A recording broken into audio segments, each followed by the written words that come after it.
very good example of what happens in our homes. We are so distant from each other. Well, nice. Better? Okay. We are so distant from each other. We are physically distant, yet emotionally, psychologically distant. It makes it difficult to relate to people. I'm not used to giving short talks, but generally my work is doing long workshops for people to think and change, rather than just giving short talks. But tonight, we would have to just do it this little time. A sister came to me and she said, an abused sister, emotionally, physically, verbally abused sister, married with children. The oldest boy, 12 years of age. She says, Dr. Siddiq, in tears, I'm so sad and I'm so depressed. I'm so ready to die. I wish that Allah subhanahu wa ta'ala would give me death. Then you make me live like this. And she told me about all the stories of how she's been abused all her married life, 14, 15 years, by her husband, physically, mentally, in all kinds of ways. And then she says, but what breaks my heart more than anything else is now my son swears at me the same way as my husband does. And his father tells him she deserves it.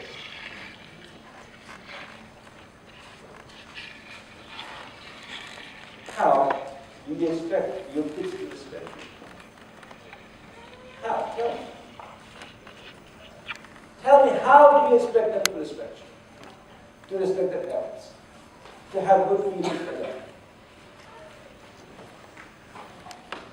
The divorce rate among the Muslim communities is between 40 to 70%. Many getting divorced within the same year they get married. And it is not permitted to young marriages either. 40 years old, 40 years of marriages, 35 years of marriages are breaking down. Kids running away, women running away, getting into all kinds of problems. Why?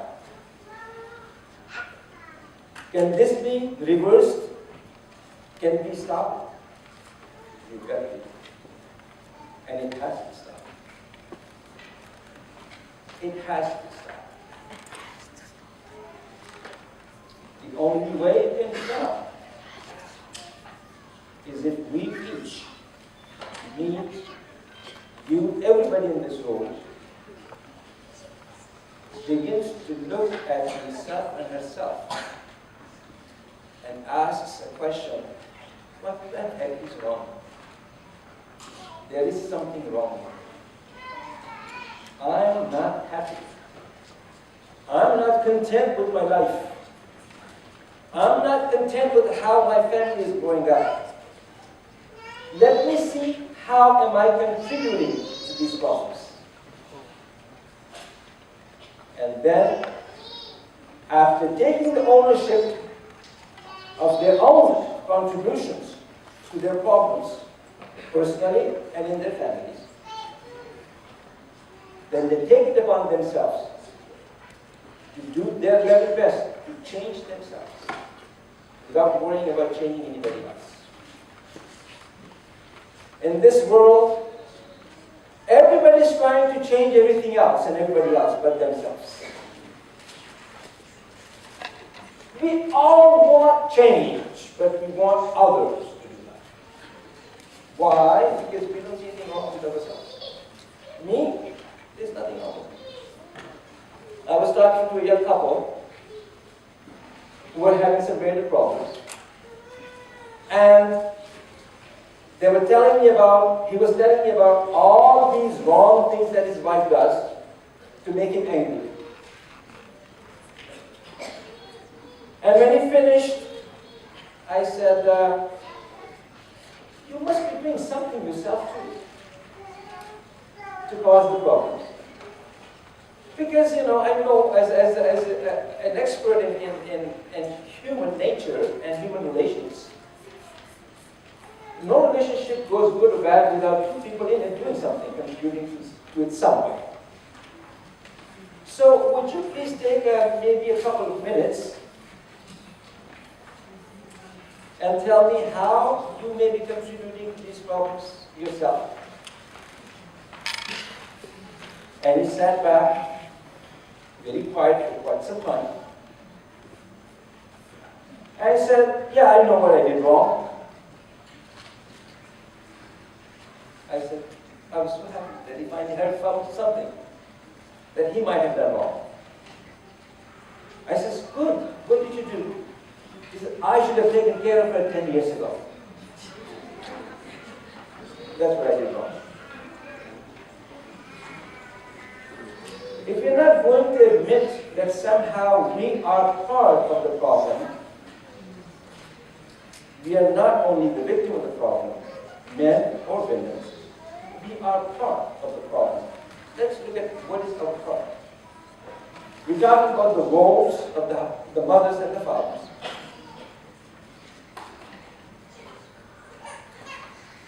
How many times do you find fathers who seriously think that they have any responsibility in raising their children except to pay for their schooling? I'm not kidding you. How many times do you find, do you ladies go to parent-teacher meetings? Parent-teacher meetings? Do you see their women or men?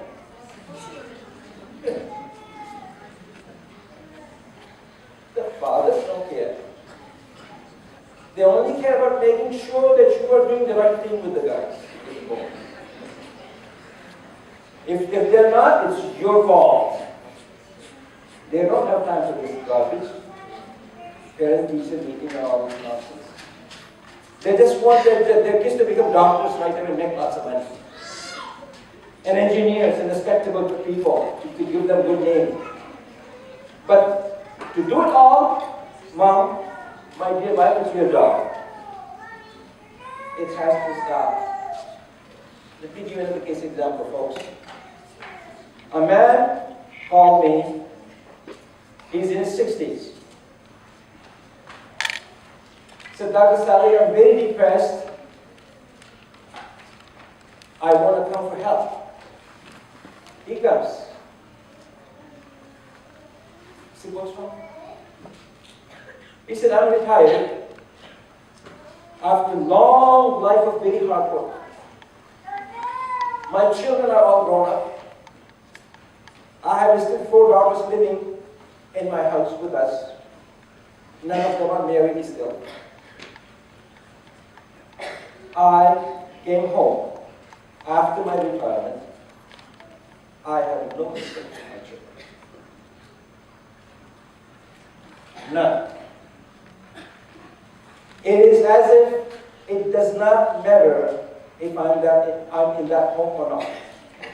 It is as if it does not matter to them whether I live or die. It breaks my soul. It breaks my heart. I said to him, I felt really sad. I felt really sorry for him. I said to him, why do you think they are like that? Why are you suffering from this problem? He says, Wallahi, and that's what I'm here for. I don't know why. If I knew, why would I be here? I said, so tell me about yourself. What have you been doing all your life since you got married and before? He said, working, what else? Providing for my family, giving them good homes, bringing them money. I seldom stayed home. I was working 3 jobs. I was working in different places and different countries. Why? To bring them good homes, to bring them good cars, to bring them everything they wanted. I said, excuse me, just wait a minute. So you just care for them, for their financial material needs. And you were only good for them for money.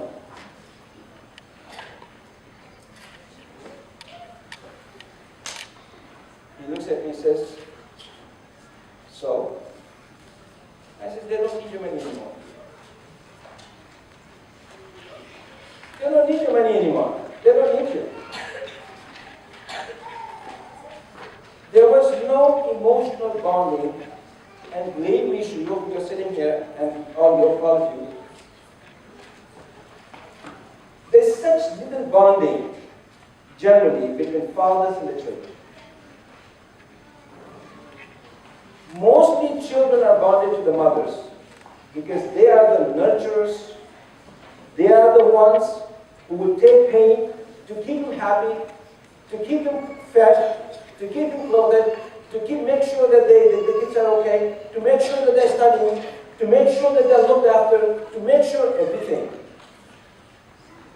Like Sheikh Allah pointed out earlier, if somebody was there for you, looking after for you all the time, how would you feel about this person? Of course, you fall in love with this person. So the kids get bonded to the mothers. But fathers suffer from the emotional distance later in their lives when they come home to find out that they are really not needed. Folks, raising children properly is not just a woman's job. A mother plays a very significant role in it, for sure. There is no doubt about it. The role that mothers play in the raising of the children, a father could never, ever. Simply because we are not emotionally made to give that kind of care. There's a significant difference between the nature of men and women. Men are not suited to provide that kind of care. But it does not take away the responsibility from them, to play their role in raising the children and to support their wives in the nurturing and caring that they do. It is